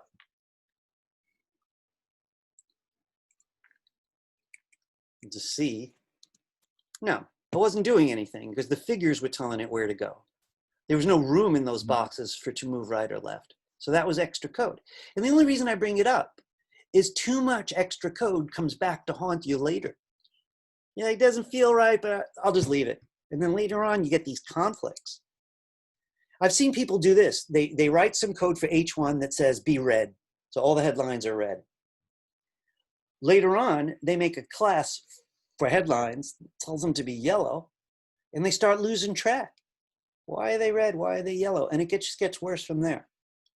I want to wrap that up because I don't want to spook anybody. You guys are doing great. Everybody in here, you should be very willing to work with where you're at right now. If you're overwhelmed, you back up and keep this very simple. Just get it to work. Build the confidence that way. In the future, you could jam and improvise and learn more. If you're feeling super confident, Jeremy, he's coded before, so he's using this as a springboard. I think that's a great idea. Some of you just have a lot of experience or just are naturally skilled in this one area. I want to say something to you a little bit off topic. Your kindly tour guide here, when I was young, I was all about cartooning. Studied it like mad. So by the time I got to college age, I wanted to study that. I went to the only school with a respectable program for cartooning, which was the School of Visual Arts right in Manhattan. Obviously, as you could tell, I didn't stop there. I kept moving majors. My interests changed, my skills changed. When it came to this subject, I want to be really frank. This subject, when I started, I did it for money alone. By that age, when I learned this, all I wanted to do at that point was paint. And I was a painting fanatic. But I couldn't pay my bills. And this thing started to get hot. Everybody started to be interested in the internet. So I took a short class. I just learned basics. It was 6 one-hour lessons. And I went out and I built my first website. I convinced somebody who knew me. And he paid me well, and he actually liked it. And so my confidence went up, and I was like, what else? What couldn't I do that I wanted to do? Or what are the other websites doing that I admire? And the rest was self-training. And this is going to be, kind of funny, funny thing about the internet is mostly everybody doing this over 40 taught themselves. And not directly, the teachers online, W3 schools, books. I was big on books. There just wasn't so many classes. It didn't develop into what it is now. In your generation, more people take it in school or half teach themselves. You're each on a different path. You know, a couple of you guys never say a word. So yeah, sometimes after class, I'm like, I wonder how that person is. They never say anything. Crystal, how are you? Oh, I'm okay. I'm just like lurking. Education lurking is wonderful. It really is. You know, I've known some people who I just think are so brilliant. I'll just hang around them. I don't even care what the topic is. You know, they're rare. But, you know, here we are on the same page. Khadijah, how about you? Did I hear from you today? I don't think I did. Are you all right there, Khadijah? Do you have a mic? If you don't, Yes, Professor, I'm all right. you're okay. Good. Yeah, I'm all right. Yeah. So I pretty much hear from everybody else now and then, so I'm not going to ask them individually. Folks, I promised something last class, which was really off the path, but I like to keep promises, so I'm going to do it. Web-safe fonts are kind of boring, you know, and what makes them safe is that everybody owns them. So that basically means the people from Mac, Apple, provide a certain amount of fonts when you buy a computer, and the people from Windows provide different fonts, but there's a small list that they both provide, and those are web safe. They both provide Arial, so we'll see Arial a lot. But, you know, for that reason, and there's only 15, 20 of those, and none of them are exciting. So in the past, what we had to do for fancy fonts was, like in a headline, for example, you go to Photoshop, you type it in Photoshop, use their fonts, and then save it as a photo, as a JPEG or as a GIF, and figure out how to place it, because we couldn't get at the fonts, but a photo's a photo. But now we don't do that. So I want to show you guys something. This, again, no one feel obliged to do this, all right? It's only if you're interested and you're not overwhelmed. So I want to give you a peek at something. So I'm using this crazy H1 font here, right? And I want to show you my style sheet for a minute because there's two steps. The font's called Bangers, weird name. And if it doesn't work, it's going to resort to cursive, which means the script font that the computer could find on your visitor's computer, which is this really ugly font on a Mac called, I think it's Apple Chancery, which I hate. So I want to make sure Bangers works. But why is it working? Well, my website has to have this line in the head section. Now, I don't hand type this. I'll show you how to do it.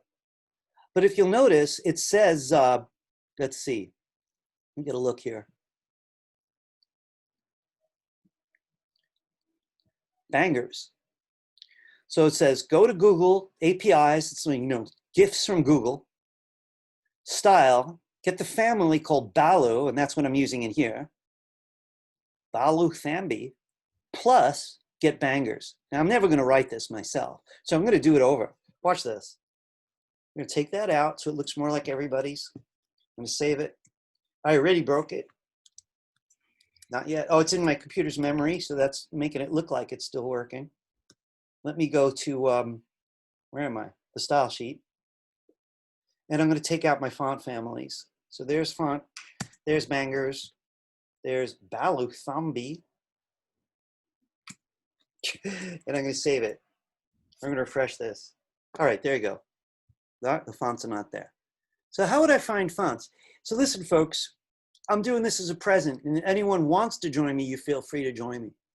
The first step would be to open a tab and search for Google Fonts.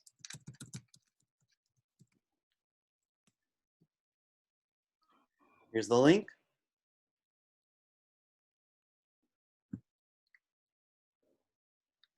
The next step is sometimes to go to categories, right? And right now, I'm not going to go through this, but this would be fun to play with because you could limit it. If I only want crazy fonts, for example, I'm going to turn on everything but display and handwriting. And I get some mostly weirder looking fonts. Right now, I'm going to turn them all on. We could pick whatever we want. I'm going to get two fonts. I want one that's easy to read, but modern. And I want one that's crazy for the headlines, you know, wilder. So I'm looking through for the basic one first, because I'm going to take the basic one that I like and put it in the body tag. At Sala, that means it would even work in my figure tag. So any font I put in the body will work on everything on the website unless that element is told otherwise. Oh, I like Oswald a lot. It's skinny, it's easy to read. I'm going to click it.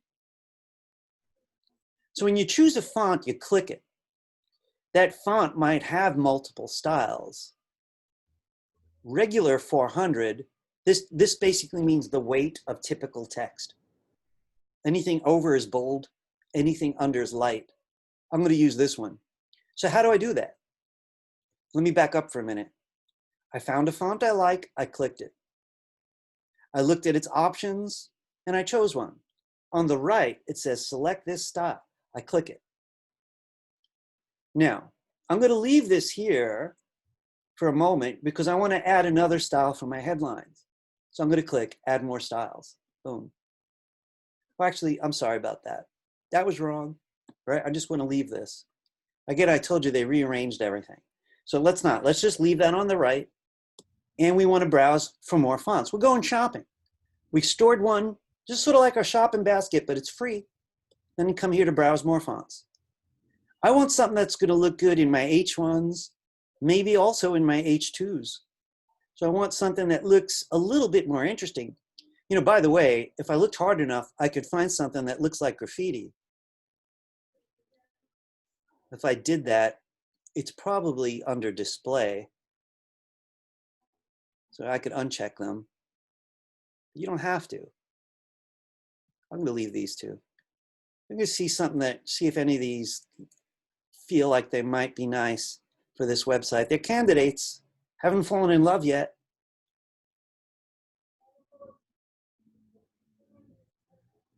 I don't want to take your time, so I'm going to actually just use, oh, this is the same one I used the other day. I'm going to use this one. You could use any one you like, though. You click it. Again, if there are multiple styles, it's going to show them. This one only comes in this weight, so I don't have any other choices. If you want to keep it, you click the same button. Select this style.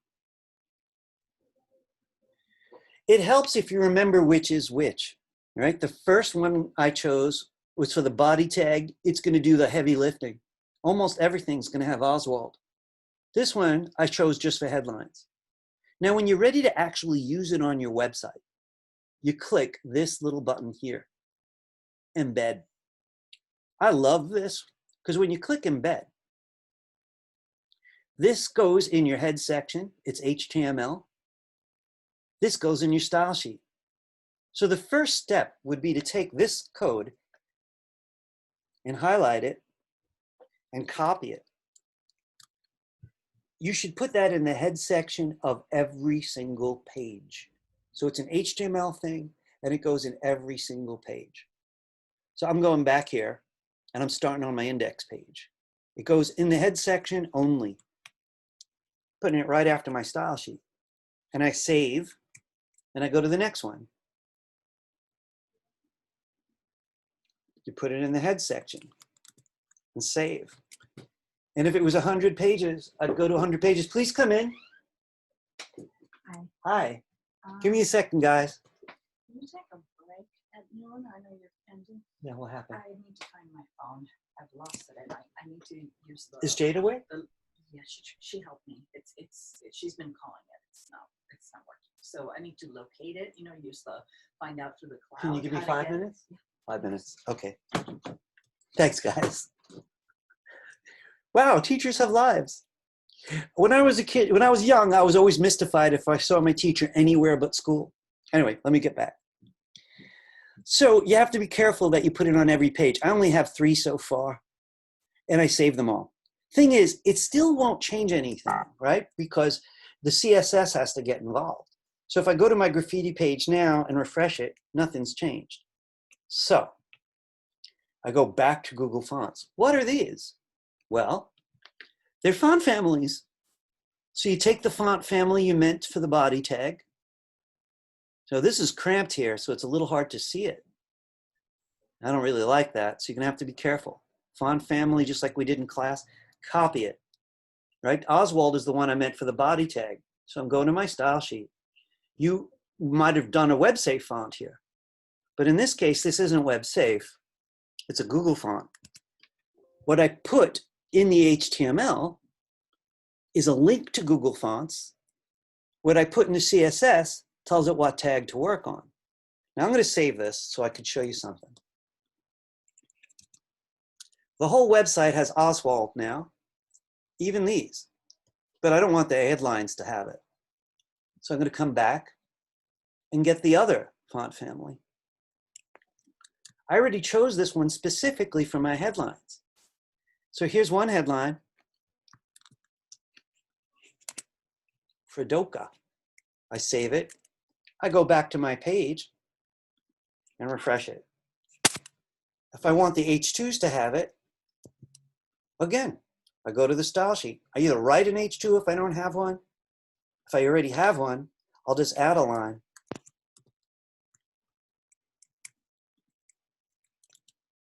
Now all the H2s have it on the whole website.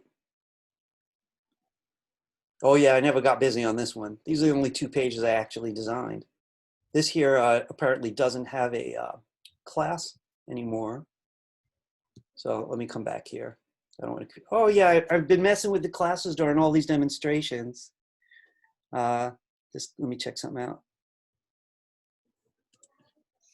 I took this out earlier, trying to show you something.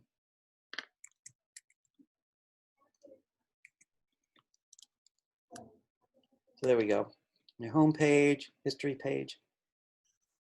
I know that was a lot at once. Did any of you guys have luck with it? Again, not at all required, but I only have 2 minutes to review this, guys. I'm going to have to leave a little early today. Does anyone have an emergency that they'll need me for? If you do, please let me know, okay? I'm willing to hear it. All right. So let me just show you something just real quickly. So in short, you want to get this line that goes in the head sections, and you want to get the font families that go on the style sheet. So a person goes here, and I'm going to actually get rid of these, minus, and you start by browsing. Any font you want to use, you click it, you see if there are styles, and when you find one, you click it here. This is waiting for you to be ready. If you're done, if that's the only font you want, simply go to embed. This goes in the head section. This goes in the tag you want to style. The body tag's a good one just because it'll style all its children, all the paragraphs, all the headlines, unless you give them separate instructions. If you want 2 fonts, browse again. Find the other font. Select a style if it has more than one. It updates this stuff. So just remember, this is review here where you could change your mind, get rid of them. This is when you're ready to leave. This is the line that goes in the head section, exactly. These are 2 separate font families. One I chose for the body tag. One I chose for the headline.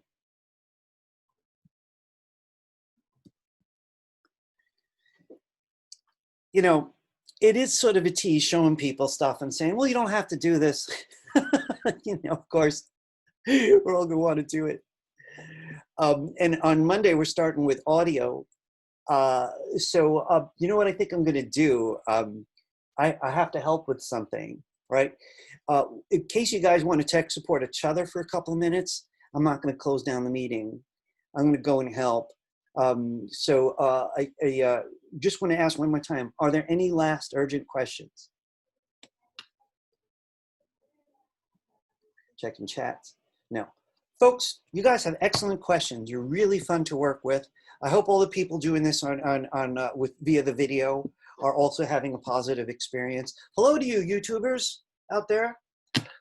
I want to wish you all a really good weekend. I'm going to leave this meeting open in case you guys want to talk to each other. You just turn off the mic or you could chat. If people need to go, please feel free to go. Right now, let me say goodbye. Nice chatting with you, Jeremy. And I see what you said about that terrible accident and the graffiti and devotion to it. It's deep. Khadija, Emmanuel, Salah, Crystal, Jessica, John, Lorenzo. Been my pleasure. All right, I'm taking off. It's a little weird. You're gonna have to be looking at my sloppy office art studio, but off I go. All right, see you Monday. Guys, get Audacity. It's cool. See you guys. Emmanuel, do you have a last thing to say? You all right? No, just say goodbye. All right, bye. See you Monday morning, guys, at 10. Bye-bye.